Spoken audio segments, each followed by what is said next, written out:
Hello everyone and welcome back to the channel. My name is Declan. If you enjoy talking about movies in any way, shape or form, you're going to feel right at home here. If you enjoy this video, be sure to hit that subscribe button, give this video a like and hit that notification bell so you don't miss any uploads from the movie room. And in today's video, we're going to be doing a new episode of quick movie reviews. This is just a little series I do if I've got a bit of a backlog of reviews to do. I just stick them all in one video, get them all done in a row. So with that out of the way and all that said, let's jump into the reviews.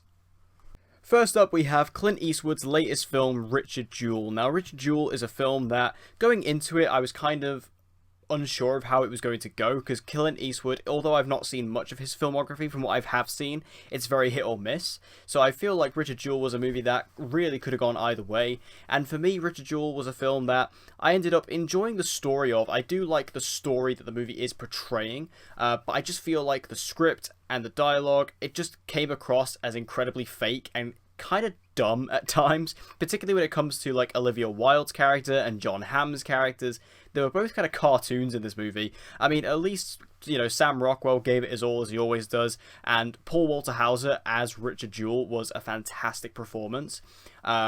I just feel like this movie had a lot riding on it and a lot going for it, but it just it wasn't able to deliver on any of those expectations. And I feel like Richard Jewell was a bit of a downer as a movie, where it could have been a lot more of an interesting film than it ended up being.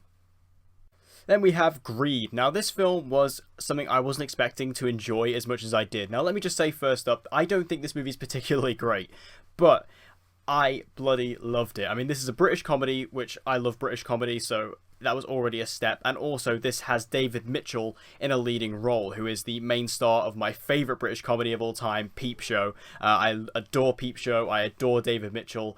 So to see him in a big starring role in a movie like this, alongside the likes of Steve Coogan, was really exciting for me. And he was absolutely hysterical in this movie. He stole the show. But Steve Coogan was also fantastic. And I really liked Isla Fisher in the movie as well. Asa Butterfield was really good in this. And I just think that the script was really funny. And I just feel like the story, while it's not anything amazing or anything, it's just something that, for me personally, it really appeals to. And I just had an absolute blast with this. Like, this is one of my favourite movies of the year so far. Just purely from a fun perspective, I enjoyed it. And I have nothing more to say on it other than that. Like I say, I don't think the movie is the best or anything. It's not an amazing movie. But I'd be lying if I said I didn't enjoy the hell out of it. The Personal History of David Copperfield is the latest film from Armando Iannucci. I have no idea how to pronounce his last name. I always get that wrong. But this film was something that I think could have been better than it was. I think Armando, as a director, it depends on your sense of humour and how you lie on it, because I feel like if you're a fan of something like The Thick of It, or if you enjoyed The Death of Stalin a couple of years ago, then you'll feel right at home with this movie. But for me, I've never watched The Thick of It, but I did watch The Death of Stalin, and that was a film that I think had its moments, but overall fell a little bit flat. This movie is very similar. It does have a couple of funny moments, and it does actually feel very well crafted, but I feel like that the movie as a whole, it is going for those comedic moments, and for me, those comedic moments do fall flat, because I feel like they're trying too hard. It feels like this movie is trying too hard to be quirky and weird, and when you try too hard to be quirky and weird, it just comes across as incredibly forced, and I feel like that the performances within this didn't come across as genuine, because they were trying so hard to be this quirky comedy, and for me, that quirky comedy never came through to the screen. I feel like this film, again, it has its moments, it does have a lot of talent behind it. It just didn't quite come together in a way that worked for me personally. A Beautiful Day in the Neighbourhood is the next film from Marielle Heller, who of course directed Can You Ever Forgive Me a couple of years ago, which was a film that was a bit mixed for me. Like, I feel like the movie was good and it definitely had a lot of good stuff within it, but I don't exactly feel like it was the most exciting movie, and I was hoping that this film was able to pick up the scraps of that and kind of make it better.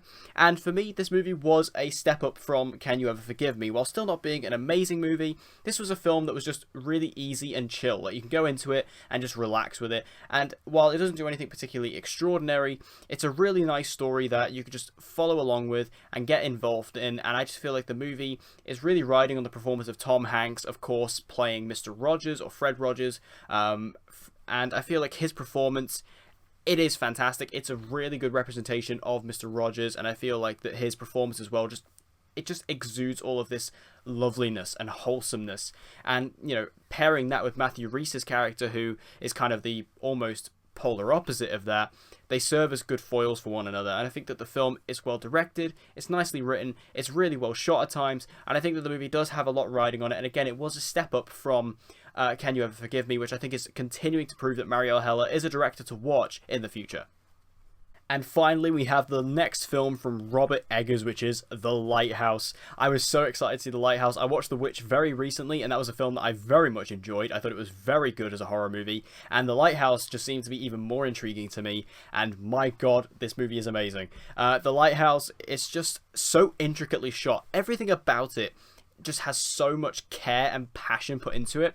The camera work, the cinematography is absolutely incredible. I never thought in a year where Roger Deakins was nominated for an Oscar that I would actually want someone else to win over him, because in this case I do think The Lighthouse does have better cinematography than 1917, and I just feel like the performances in this film were absolutely snubbed. People like Robert Pattinson and Willem Dafoe were absolutely groundbreaking in this film. The direction from Robert Eggers is unlike any other. I feel like this film has such a vision and has such a personality behind it that it really demonstrates why Robert Eggers is one of the most interesting and borderline influential horror directors out there right now.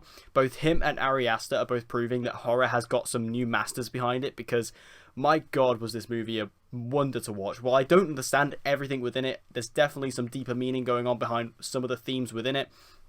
I cannot wait to watch it again, to dive into it and just get back into this mysterious and dark and twisted world that The Lighthouse takes place in. And I really enjoyed the movie just on that level. And again, the movie really inspires multiple viewings in order to fully experience everything within it. And I think The Lighthouse is one of the finest movies of the year. Obviously, this movie did come out in 2019 in the US, so I guess I could say it is one of the best films of 2019. But even so far in 2020, one of the best I've seen, and I absolutely love The Lighthouse. I cannot wait to see this again.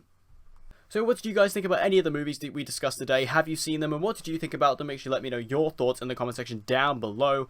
And as always, guys, if you want to see more movie reviews and movie-related videos from the movie room, be sure to subscribe and hit that notification bell so you don't miss an upload from me, and hope to see you guys again next time.